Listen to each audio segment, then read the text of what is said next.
नमस्कार, आप सभी का बहुत स्वागत है। आज की बात में आपके साथ हूं मैं दीपा बाफिला। बुलेटिन की शुरुआत करते हैं दारा सिंह चौहान के साथ। जी हां, जो अब साइकिल की सवारी करते हुए नजर आएंगे। आज दारा सिंह चौहान जो कि भाजपा के बागी हो गए हैं, वो सपा में शामिल होने जा रहे हैं। दारा सिंह चौहान आज दोपहर 12:30 बजे सपा की सदस्यता ग्रहण करने वाले हैं। सपा के राष्ट्रीय अध्यक्ष अखिलेश यादव उन्हें ज्वाइनिंग करवाएंगे पार्टी में। इस दौरान अखिलेश यादव प्रेस कॉन्फ्रेंस को भी संबोधित करेंगे, ऐसी खबर है। और दारा सिंह चौहान योगी सरकार में पर्यावरण मंत्री थे। आपको बता दें कि दारा सिंह चौहान से पहले स्वामी प्रसाद मौर्य सपा में शामिल हो चुके हैं और इसके साथ ही धर्म सिंह सैनी भी समाजवादी पार्टी का हिस्सा बन चुके हैं और कई अन्य भाजपा के विधायक भी पार्टी छोड़ करके सपा में आ चुके हैं। और आज दारा सिंह चौहान की तस्वीरें आएंगी जब वो जाएंगे समाजवादी पार्टी में। औपचारिक रूप से वो शामिल होंगे, साइकिल की सवारी करेंगे। अब सपा के होंगे दारा सिंह। 12:30 बजे का वक्त बताया जा रहा है जब समाजवादी पार्टी में शामिल होंगे अखिलेश यादव की मौजूदगी में। और साथ ही अखिलेश यादव एक पीसी भी करने वाले हैं, ऐसी जानकारी मिल रही है। पीसी के दौरान किन किन बातों का जिक्र वो करते हैं अपने चिर परिचित अंदाज में, इस पर भी लगातार नजर होगी। ये बड़ी खबर, इसकी हाइलाइट्स क्या क्या हैं वो लगातार आपको हम बता रहे हैं। दोपहर 12:30 बजे दारा सिंह सपा में उनकी ज्वाइनिंग होगी। इससे पहले स्वामी प्रसाद मौर्य समाजवादी पार्टी में शामिल हो चुके हैं। उनके अलावा धर्म सिंह सैनी भी भाजपा छोड़ करके सपा में शामिल हो चुके हैं। अब बारी है दारा सिंह चौहान की।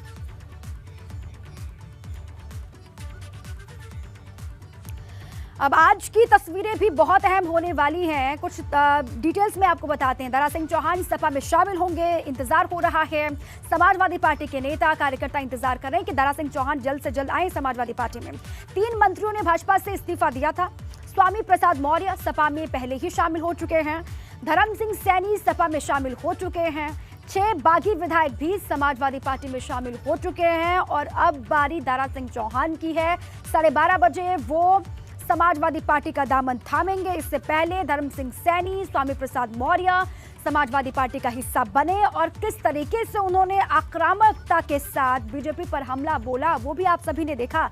अब दारा सिंह चौहान की जब समाजवादी पार्टी में ज्वाइनिंग होगी तो उसके बाद क्या कुछ वो कहते हैं, इस पर भी लगातार नजर होगी। बहरहाल आगे बढ़ते हैं। सहारनपुर में समाजवादी पार्टी में टिकटों को लेकर घमासान इस वक्त मचा हुआ है। जी हां, इमरान मसूद को अब तक कहीं से टिकट नहीं मिला है और इमरान को सपा से टिकट मिलने की उम्मीद बहुत ज्यादा थी, लेकिन अब ऐसा होता हुआ दिखाई नहीं दे रहा है। समाजवादी पार्टी से अब मिली इस बेरुखी से इमरान मसूद का कैंप हैरान और परेशान है। कहा यह भी जा रहा है कि अब इमरान मसूद का कैंप बीएसपी से संपर्क में है। आपको बता दें कि इमरान मसूद और उनके समर्थक विधायक मसूद अख्तर ने 12 जनवरी को लखनऊ में अखिलेश यादव से मुलाकात की थी और मसूद अख्तर ने समाजवादी पार्टी में शामिल होने का ऐलान किया था, लेकिन दोनों में से किसी को टिकट नहीं मिला। अब अगला स्टेप क्या होगा, अगला कदम क्या होगा, क्योंकि जिस मकसद के साथ कांग्रेस को टाटा बाय बाय करके समाजवादी पार्टी में शामिल होने के लिए दोनों सामने आए, टिकट नहीं मिला। अब आगे बढ़कर के उनका कदम क्या होता है, क्या बीएसपी में वो जाते हैं, इस पर भी लगातार नजर होगी। हालांकि कयासबाजियां बहुत चल रही हैं।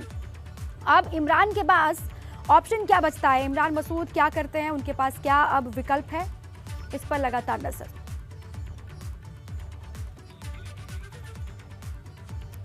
अब देखिए, कांग्रेस छोड़ करके वो आ चुके हैं इमरान मसूद साहब, लेकिन मसूद की अखिलेश से बात नहीं बनी।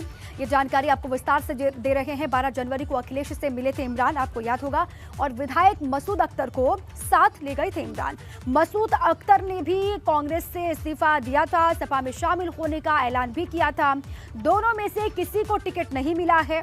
बसपा के संपर्क में इमरान मसूद और मसूद अख्तर हैं, ये सूत्र बता रहे हैं। इससे पहले कांग्रेस में शामिल हुए, पहले कांग्रेस का हिस्सा थे, उसके बाद समाजवादी पार्टी में आए। उसके बाद अब जानकारी ये मिल रही है कि बसपा के संपर्क में है। क्या बसपा में उनकी जाने की खबरें जो आ रही हैं उनमें कितनी सत्यता है, इसी को लेकर जानकारी लेते हैं। इसी पर बलराम पांडे जुड़ चुके हैं लखनऊ से, सीधे उन्हीं का रुख कर लेते। बलराम, अब देखिए, कांग्रेस से वो आई थी समाजवादी पार्टी में ये उम्मीद लेकर के कि वहां पर उनको टिकट मिलेगा, लेकिन टिकट नहीं मिला। अब ये कहा जा रहा है कि बसपा के संपर्क में दोनों ही हैं, इमरान मसूद और मसूद अख्तर। अब देखिए, इसको लेकर क्या आपके पास जानकारी मिल पा रही है, क्या आपको बता रहे हैं आपके सूत्र, क्या कहा जा रहा है, शामिल होंगे बसपा में?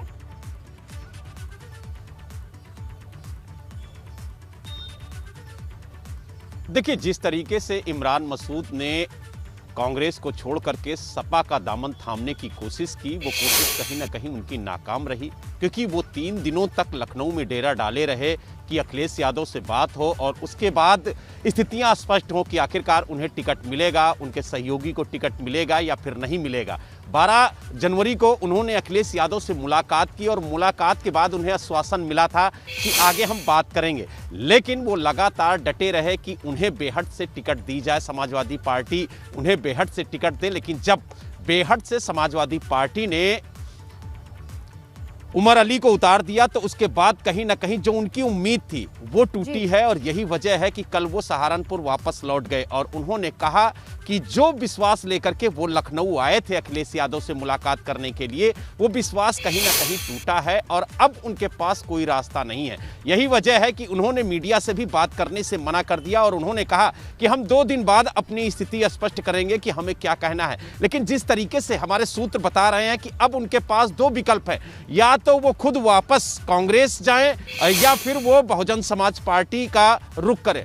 तो कहीं ना कहीं अब वो कांग्रेस का दामन नहीं थामना चाहते हैं, इसलिए वो बसपा के नेताओं के संपर्क में है और उम्मीद जताई जा रही है कि 2-1 दिन में अगर उनकी बात बनती है तो वो बहुजन समाज पार्टी का दामन थाम सकते हैं। उनके साथ मसूद अख्तर जो सहारनपुर देहात से विधायक है कांग्रेस के, उन्होंने भी बगावत की थी कांग्रेस से और वो भी इमरान मसूद के साथ बहुजन समाज पार्टी का दामन थाम सकते हैं। दोनों नेता लगातार बहुजन समाज पार्टी के नेताओं के संपर्क में है और लगातार उनकी बात चल रही है, ऐसा हमारे सूत्र बता रहे हैं। लेकिन अब वो बहुजन समाज पार्टी का दामन कब थामेंगे ये तो इमरान मसूद ही बताएंगे। लेकिन जिस तरीके से वो 3 दिनों तक लखनऊ में रहे और अखिलेश यादव से संपर्क साधने की वो कोशिश कर रहे थे, तो वो संपर्क कहीं ना कहीं उनका टूटा है और यही वजह है कि वो वापस गए हैं। लेकिन जब हमने उनसे बात की फोन पे तो उन्होंने एक चीज जरूर बताई थी कि वो निराश है, काफी उम्मीद लेकर के वो लखनऊ आए थे और वो उम्मीद कहीं ना कहीं उनकी टूटी है। क्योंकि आप देखिए, अगर उनके हम पुराने दौरे को याद करें तो पिछले 4-5 महीनों से लगातार वो एक ताना बाना बुनते हुए नजर आए, कांग्रेस को हिदायत दे रहे थे कि वो समाजवादी पार्टी से गठबंधन करे, उसके बाद 2022 का चुनाव लड़ा जाए ताकि हम भारतीय जनता पार्टी को 2022 में सत्ता से आने से रोक सकें। लेकिन वो ताना बाना जो उनका था वो कहीं ना कहीं टूटा है। यही वजह है कि वो खुल करके समाजवादी पार्टी के समर्थन में आए और उन्होंने कहा कि 2022 में अगर भारतीय जनता पार्टी को कोई रोक सकता है तो वो समाजवादी पार्टी है। लेकिन जब वो समाजवादी पार्टी में शामिल होने के लिए आए और जो उनकी शर्तें थे कि बेहट से उन्हें समाजवादी पार्टी टिकट दे, तो समाजवादी पार्टी ने उन्हें बेहट से टिकट देने से साफ मना कर दिया, जिसके बाद साहब जो है वो भूमिका बना रखे थे समाजवादी पार्टी में जाने की ख्वाहिश वो कई दफा जाहिर भी कर चुके थे। लेकिन साइकिल पर सवारी की जो ख्वाहिश थी उनकी वो पूरी नहीं हुई, एक तरीके से कहिए जो उम्मीद थी समाजवादी पार्टी से वो पूरी नहीं हो पाई टिकट को लेकर। और अब आप ये जानकारी दे रहे हैं, आपके सूत्र आपको पुख्ता तौर पर बता रहे हैं कि वो बसपा का दामन थाम सकते हैं। इस पर भी लगातार निगाहें होंगी कि कब वो हाथी पर चढ़ाई करते हैं। बहुत शुक्रिया आपका बलराम पूरी जानकारी के लिए और विस्तार से समझाने के लिए। आगे बढ़ते हैं, चुनावी रैलियों पर 22 जनवरी तक बढ़ी पाबंदी। निर्वाचन आयोग ने बैन को बढ़ाने का फैसला लिया है। इंडोर मीटिंग में 300 लोगों को शामिल होने की अनुमति दी गई है और 50% सीटिंग क्षमता के हिसाब से मीटिंग की इजाजत है। 50% सीटिंग जो क्षमता है उसके साथ ये कहा जा रहा है कि मीटिंग हो सकती है। रोड शो, सार्वजनिक रैलीज और जो पदयात्रा उस पर अभी जो रोक लगाई गई थी 15 जनवरी तक, उसको बढ़ा दिया गया है। 22 तारीख तक के लिए कह दिया गया कि रोक जो है वो जस की तस रहेगी। राजनीतिक दल इसी हिसाब से अपनी प्लानिंग करेंगे किस तरीके से उनको आगे बढ़ना है, ये चुनाव आयोग ने साफ तौर से कह दिया है। अब चलिए इसी पर और जानकारी लेते हैं। अविनाश तिवारी जुड़ चुके हैं दिल्ली से। अविनाश, देखिए जो 15 जनवरी तक रोक थी उसको 22 जनवरी तक के लिए बढ़ा दिया गया है। ऐसे में अब राजनीतिक दल किस तरीके से आगे बढ़ते हैं, क्योंकि वर्चुअल माध्यम के अलावा कोई उनके पास और हथियार है नहीं और तरीका है नहीं कि लोगों से वो संपर्क कर सकते हैं। अब क्या होंगी जो राजनीतिक दलों की जो रणनीति है, जो स्ट्रैटेजी है, उसको लेकर क्या जानकारी आपको मिल पा रही है? देखिए, कल जिस तरीके से चुनाव आयोग ने कोविड सिचुएशन को रिव्यू किया उसके बाद ये निर्णय लिया है कि जो तमाम सारी राजनीतिक पार्टियां हैं वो 300 लोगों तक को इकट्ठा कर सकती हैं, वो भी इंडोर प्लेस में, यानी कि जो बड़े ऑडिटोरियम है या बड़े हॉल हैं वहाँ पे 300 लोगों तक को इकट्ठा किया जा सकता है। लेकिन जो सीटिंग कैपेसिटी रहेगी वो 50% ही रहेगी, यानी कि अगर कोई बड़ा हॉल है तो वहाँ पे 50% सीटिंग कैपेसिटी के अनुसार ही लोगों को बुलाया जा सकता है। लेकिन कितने भी बड़े हॉल आप बुक कर लीजिए, 300 ज़्यादा से व्यक्ति को नहीं बुलाया जा सकता है। केवल अभी इतनी ही परमिशन चुनाव आयोग ने दी है। इसके बाद अगर बात करें तो 22 जनवरी जनवरी को एक बार फिर से चुनाव आयोग कोविड सिचुएशन को रिव्यू करेगा और उसके बाद फिर आगे के लेकर आदेश देगा, क्योंकि तमाम सारी राजनीतिक पार्टियां लगातार चुनाव प्रचार कर रही हैं। ऐसे में कुछ राजनीतिक दलों ने मांग भी की थी कि उनको चुनाव प्रचार करने की कुछ छूट दी जाए, जिससे कि वो कैंडिडेट जो है वो अपने अपने वोटर तक जा सके और उनसे वोट की अपील कर सके। इसी की बात अगर बात करें तो चुनाव आयोग ने तमाम सारी सिचुएशन को रिव्यू किया और ये निर्णय दिया है कि तमाम सारी पाबंदियां पहले की तरह ही जारी रहेंगी, लेकिन अब इंडोर जगह पर अगर बात करें, चाहे वो इंडोर स्टेडियम हो चाहे इंडोर ऑडिटोरियम हो, इंडोर प्लेसेस पर आप 300 व्यक्तियों तक को इकट्ठा करके वहां पे आप अपना प्रचार कर सकते हैं, वहां पे उनसे बातचीत कर सकते हैं। तो फिलहाल यही इजाजत दी गई है और इसी इजाजत के मुताबिक तमाम सारे उम्मीदवारों को अपना चुनाव प्रचार करना होगा। बाकी पहले की तरह डोर टू डोर कैंपेन जारी रहेगा, जहां पे 5 से अधिक लोगों को अनुमति नहीं है, यानी कि अगर आप डोर टू डोर कैंपेन कर रहे हैं तो 5 से ज्यादा लोगों को इकट्ठा नहीं कर सकते, केवल 5 लोग ही डोर टू डोर कैंपेन कर सकते हैं। अगर इससे ज्यादा आप इकट्ठा करते हैं तो आपके खिलाफ चुनाव आयोग कार्रवाई करेगा। ये चुनाव आयोग की ओर से सख्त हिदायत है और इसी नए नियमों के साथ अब तमाम सारे उम्मीदवारों को 22 जनवरी तक प्रचार अपना करना होगा। 22 जनवरी को एक बार फिर से कोविड सिचुएशन को रिव्यू करेगा चुनाव आयोग। अगर कोविड में केसेस में कमी आती है तो और ज्यादा ढील दी जा सकती है। ठीक है, कोविड के केसेस में अगर कमी देखी जाती है, जो रिव्यू किया जाएगा, हालातों का फीडबैक लिया जाएगा अलग अलग हिस्सों से, आप कह रहे हैं अविनाश, और उसके बाद अगर लगता है तो फिर आगे कदम उठाया जाएगा। बहरहाल अभी 22 तारीख तक के लिए रोक रहेगी, लेकिन इंडोर मीटिंग के लिए ये जानकारी है कि 300 लोगों को शामिल होने की अनुमति रहेगी। बहुत शुक्रिया आपका पूरी जानकारी के लिए। आगे बढ़ते हैं। करीब 23 महीने के बाद सीतापुर जेल से जमानत पर छूटने के बाद सपा सांसद आजम खान के बेटे अब्दुल्ला आजम रामपुर पहुंच गए। जेल से रिहा होने के बाद आजम खान की जान को लेकर अब्दुल्ला आजम ने बड़ा बयान दिया। एबीपी गंगा संवाददाता उबैदुर रहमान ने अब्दुल्ला आजम से खास बातचीत की और इस दौरान अब्दुल्ला आजम ने जेल प्रशासन और सुरक्षा व्यवस्था को लेकर कई बड़े आरोप लगाए हैं।